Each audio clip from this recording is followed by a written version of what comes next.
Here are some of the things that I learned from my very first backpacking trip.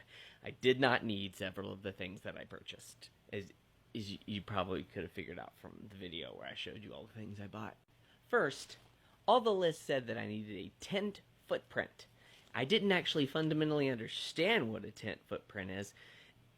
Apparently, it's something that you put on the bottom, on the ground, like a tarp under your tent to keep the bottom of your tent from getting destroyed. But I rented my tent, and I didn't understand that that's where it went, so I thought it went inside your tent. It's like a cool second carpet, and that was not real.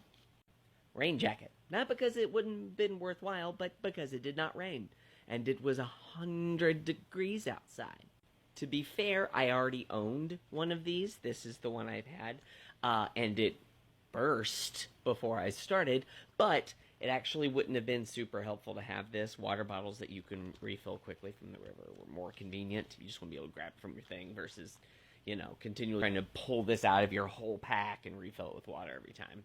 So, I'll get into the whole bursting thing in another TikTok. On that note, I own a few of these. I brought one out of the two.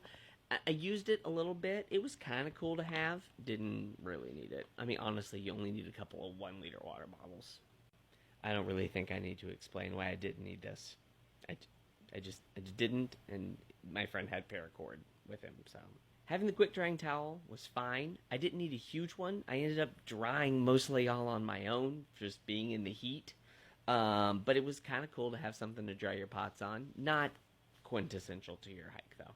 I didn't end up using the gaiters, not because they didn't work well, but because I was wearing the thermal pants. They were like really light and breezy, and so I wore those with my under my shorts, and it kept my legs from being exposed. I really didn't need the thing to keep the bugs or the snakes off my feet, although we did see a few rattlers. Again, more stories coming later. So the collapsible chair that you saw in the other video, I've already packed it, otherwise I'd pull it out. So it really was kind of worthless. It wasn't terrible. I really needed a chair that sat off the ground so that ants didn't crawl up my ass. I mean, honestly, like having one of those would have been really helpful. I didn't even end up bringing this because once I got it, it was enormous and it weighs like 2 pounds by itself. So yeah, not crucial. Look, I have so many cool pictures and videos I want to show you from my trip that I'll edit together. But yeah, those are some things I didn't need. And I'll also show you some of the things I bought that were really cool and that, like, you definitely need, or maybe like, oh, it's just really nice to have.